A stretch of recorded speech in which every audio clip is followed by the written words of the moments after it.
Et si je vous disais que le nouveau Real Madrid de Xavi Alonso pourrait se briser avant même de commencer? N'oubliez pas de mettre un j'aime, de vous abonner si vous ne l'avez pas encore fait, de partager cette vidéo et d'activer la cloche pour ne manquer aucune nouvelle explosive du monde du football. Le joueur que vous attendiez le moins, celui qui était appelé à diriger le milieu de terrain blanc pendant la prochaine décennie, pourrait être en train de faire ses valises. Et ce n'est pas une blague ni une rumeur d'été. Cela s'est produit justement le jour de la présentation d'Álvaro Carrá, quand tout était joie, flash et discours. Mais dans une salle à huis clos du Bernabéu, on vivait un moment critique, une réunion secrète, mais qui pourrait marquer l'avenir du club.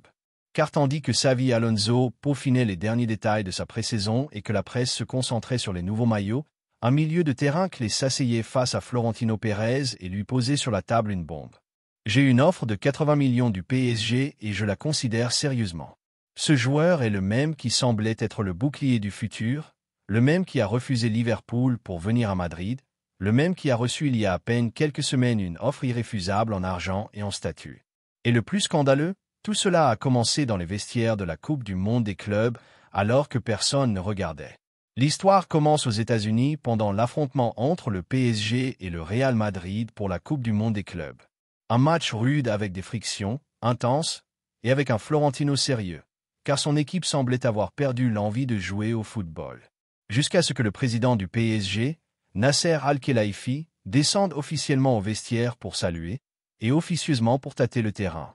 Des témoins oculaires de ceux qui ne font pas la une, mais qui ont accès à la zone mixte, ont rapporté que Nasser n'a pas seulement salué Charlot, et pas n'importe qui, il s'est dirigé directement vers Tchouaméni. Et ce qui semblait être une poignée de main et un sourire de courtoisie s'est transformé en une discussion de 12 minutes en tête-à-tête. Personne du Madrid n'était présent, mais on a entendu quelque chose entre rire et geste. « Tu seras le mieux payé d'Europe si tu décides de venir avec nous. » Tchouaméni, français, jeune, ambitieux et avec un projet sportif encore à consolider à Madrid, n'est pas resté indifférent. Des jours plus tard, avec la saison déjà terminée et le calendrier marquant la pré-saison de Xavi Alonso, l'imprévu se produit. Juste au moment où la direction sportive s'occupait de finaliser les derniers détails du recrutement d'Álvaro Carrá, Tchouaméni demande une réunion urgente avec Florentino Pérez. La raison, présenter l'offre formelle du PSG, 80 millions et pas seulement de l'argent, un salaire qui le transformerait en le milieu de terrain le mieux payé d'Europe, surpassant même l'actuel Ballon d'Or Rodri, Bruno Fernandes et même Toni Kroos dans ses meilleures années. Florentino n'arrivait pas à le croire. Au début, il a pensé que c'était une manœuvre pour améliorer le contrat, mais non. Il n'y avait pas d'exigence, pas de menace. Seulement une exposition calme du joueur. « Président, je ne veux pas partir en mauvais termes avec le club, mais cette offre, je dois la considérer. On me l'a faite avant que je ne parte en vacances et j'ai besoin de savoir si vous êtes ouvert à la négocier. » Imaginez la tête de Florentino. Il venait de remettre les clés du projet à Xavi Alonso, en faisant confiance à la solidité du milieu de terrain avec Tchouaméni, Camavinga et Valverde comme bouclier du futur. Et soudain, l'un des piliers centraux vacille. Cette même nuit, selon des sources internes du club, Florentino passe un appel urgent à Xavi Alonso. « Nous avons un problème et j'ai besoin de ton avis. » Et c'est que perdre Tchouaméni n'est pas seulement un coup sportif, c'est un tremblement de terre structurel. Car avec Kroos à la retraite, Modric au Milan et Gullit encore en phase de formation, l'équilibre du milieu de terrain dépend entièrement de ce trident. La conversation avec Xavi a été directe. Que ferais-tu s'il part? Et ici apparaît un autre nom qui, ces derniers mois, avait peu sonné, mais avec force dans les bureaux.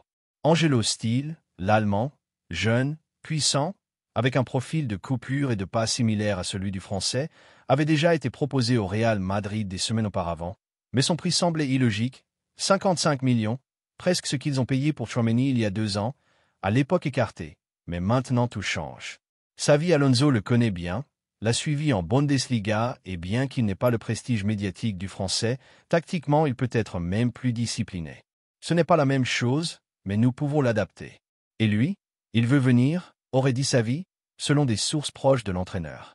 Florentino, qui ne prend pas habituellement des décisions à chaud, a demandé 72 heures pour tout analyser. Et c'est justement le moment où nous en sommes. Alors que tout le monde parle de recrutement, de maillots, de conférences de presse et de renouvellement, dans le bureau présidentiel du Bernabéu, on rumine une décision cruciale. Vendre Tchouaméni pour 80 millions au PSG et miser sur Angelo Steel ou faire tout le possible pour retenir le Français, même en sachant qu'il a déjà la tête à Paris. Et c'est que cette histoire n'est pas seulement une question d'argent ou de football, c'est une question d'identité.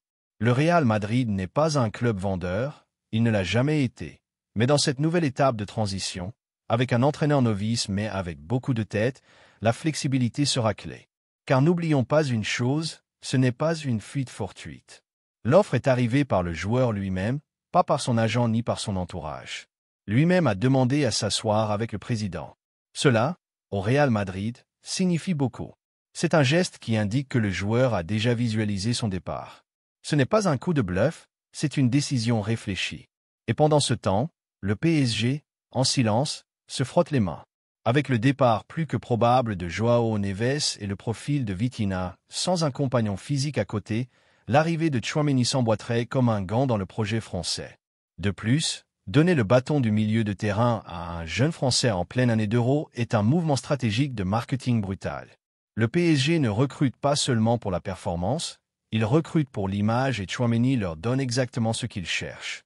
Jeunesse, physique, prestige international et un coût émotionnel au Real Madrid. Car n'oublions pas le contexte, la relation entre les deux clubs n'est précisément pas cordiale. Les guerres pour Mbappé, la dispute pour Hakimi, la tension silencieuse à l'UEFA. Tout cela fait partie d'un échiquier plus grand et ce mouvement peut être la revanche parfaite pour les Parisiens.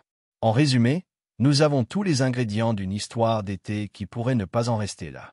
Un joueur qui est tenté par des millions, un club qui n'attendait pas le coup, un nouvel entraîneur qui pourrait devoir refaire le plan en son premier mois et un recrutement possible. Angelo Steel, qui est fou de porter le blanc, mais qui attend toujours un appel. Et si Florentino décide de vendre et si le Madrid recrute Steel, qui joue moins médiatiquement, mais qui peut être le Casemiro silencieux de cette nouvelle étape. Et si Tchouaméni triomphe à Paris et que le Madrid répète les erreurs du passé, trop de questions et très peu de réponses claires. La seule chose certaine est que ce n'est pas un été quelconque à Chamartin. L'ère Xavi Alonso commence. Par un baptême du feu car avant de réfléchir à son jeu, il devra décider. Avec qui jouer?